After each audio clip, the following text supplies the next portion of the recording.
Normally देखने को मिलता है कि लोग जो हैं वो भाईचारे में या फिर रिश्तेदारी में या फिर यारी दोस्ती में जो है वो बिना प्रूफ के एक दूसरे को पैसे दे देते हैं, और जब उन्होंने पैसे दिए हैं तो उनको ये एश्योरेंस दी जाती है कि उनके पैसे जो हैं वो जल्दी ही लौटा दिए जाएंगे। लेकिन जैसे ही वो अपने पैसे जो है वो मांगते हैं तो ना तो उनको पैसे दिए जाते हैं और ना ही उनके पास कोई भी सबूत होता है। तो यहाँ पर उनको जो है वो पछताना पड़ता है, क्योंकि पैसे उनको जो है वो वापस नहीं मिलते हैं और उनके पास कोर्ट में दिखाने के लिए कोई भी सबूत नहीं है। लेकिन अब इसकी टेंशन लेने की कोई भी जरूरत नहीं है, क्योंकि इसके रिगार्डिंग जो है एक लेटेस्ट कानून आ गया है। सो फ्रेंड्स, जानेंगे आज की इस वीडियो में क्या हो लेटेस्ट कानून और किसके फेवर में आया है। सो फ्रेंड्स, मैं हूं एडवोकेट मोहित और आप देख रहे हैं हमारा चैनल मोहित सिंगरवाल। अगर आपने ये चैनल अभी तक सब्सक्राइब नहीं किया तो चैनल को सब्सक्राइब कर लीजिए, क्योंकि चेक से रिलेटेड बहुत ही बढ़िया कंटेंट इस चैनल पे आने वाला है। सो फ्रेंड्स, बिना किसी देरी के चलिए वीडियो शुरू करते हैं।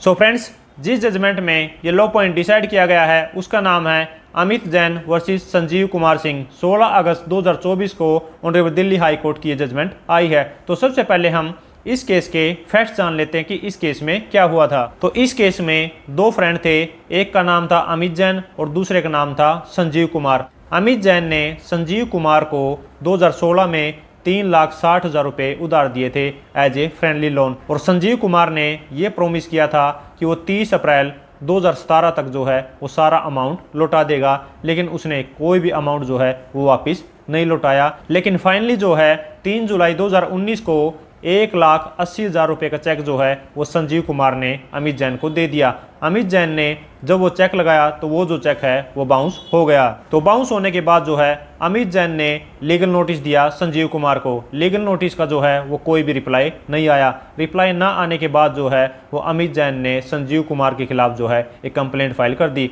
कंप्लेंट फाइल होने के बाद जो है संजीव कुमार उस केस में पेश हुआ और कंप्लेनेंट का जो है वो क्रॉस हुआ। तो यहाँ पर कंप्लेनेंट के क्रॉस में ये बात आई कि अमित जैन के पास सिर्फ चेक है, चेक के अलावा कोई भी ऐसी चीज़ नहीं है जो ये दिखा सके कि उसने संजीव कुमार को अमाउंट दिया है। तो यहाँ पर ट्रायल कोर्ट से जो है वो संजीव कुमार को बरी कर दिया गया कि कंप्लेनेंट के पास कोई भी प्रूफ नहीं है कि उसने संजीव कुमार को पैसा दिया है। तो यहाँ पर अमित जैन ने इस ऑर्डर से एग्रीड होकर जो है वो अपील फाइल की ऑनरेबल हाई कोर्ट में। ऑनरेबल हाई कोर्ट में दोनों पार्टीज की तरफ से काफ़ी सारे आर्ग्यूमेंट हुए।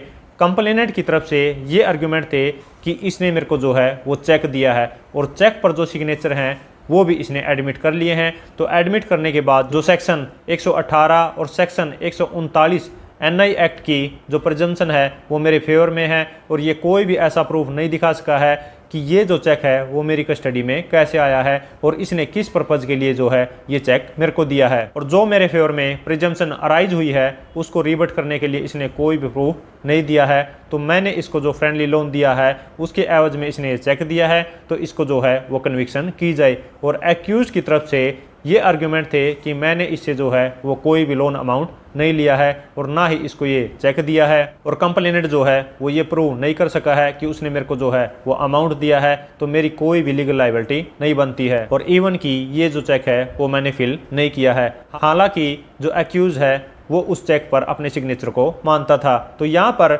दोनों पार्टीज के आर्ग्यूमेंट सुनने के बाद ऑनरेबल दिल्ली हाई कोर्ट ने ये फाइंडिंग दी कि अपराधी जो है उसने इस चेक पर अपने सिग्नेचर्स को एडमिट कर लिया है, और साथ में ही सेक्शन 118 और सेक्शन 139 की जो प्रिजम्पशन है वो कंप्लेनेंट के फेवर में जाती है। और ये जो प्रिजम्पशन है इसको एक्यूज ने कोई भी एविडेंस के द्वारा रिबट नहीं किया है, और ना ही एक्यूज ने ये प्रूव किया है कि ये जो चेक है वो किस पर्पज़ के लिए और किस रीजन से जो कंप्लेनेंट की कस्टडी में गया है। तो मियरली यहाँ पर अपराधी का ये कहना कि मैंने अमाउंट नहीं लिया है ये नहीं माना जाएगा, क्योंकि चेक जो है वो कंप्लेनेंट की कस्टडी में है और सिग्नेचर को भी एडमिट कर लिया है। तो यहाँ पर अगर कंप्लेनेंट जो है वो कोई भी प्रूफ अगर नहीं दिखा सका कि उसने एक्यूज को पेमेंट दी है, तो भी ये प्रिजम्पशन के अकॉर्डिंग माना जाएगा कि कंप्लेनेंट के द्वारा एक्यूज को पेमेंट दी गई है, क्योंकि फ्रेंडली लोन में कभी भी कोई भी डॉक्यूमेंट जो है या फिर कोई भी सबूत जो है वो एग्जीक्यूट नहीं किया जाता, क्योंकि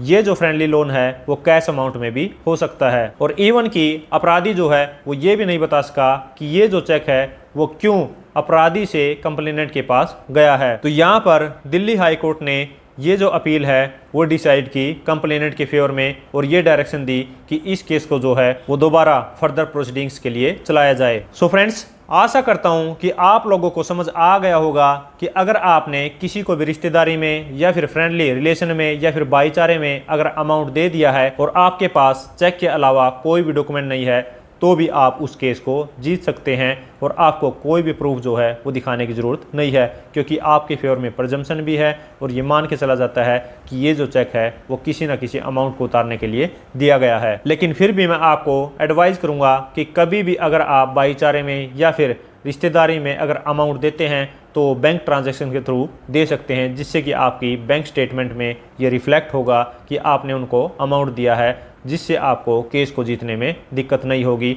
और आपका जो अमाउंट है वो इजीली रिकवर हो जाएगा, क्योंकि ये एक बहुत ही सेफ प्रोसीजर है। सो फ्रेंड्स, आशा करता हूँ इस वीडियो से आपको कुछ सीखने को मिला होगा और अगर ये वीडियो आपको अच्छी लगे तो लाइक कीजिए, शेयर कीजिए और अगर आपने ये चैनल अब तक सब्सक्राइब नहीं किया तो चैनल को सब्सक्राइब कर लीजिए, क्योंकि चेक से रिलेटेड बहुत ही बढ़िया कंटेंट इस चैनल पे आने वाला है। सो फ्रेंड्स, इस वीडियो में इतना ही, मिलते नई वीडियो में नए किसी लीगल टॉपिक के साथ, तब तक के लिए thank you so much, bye bye.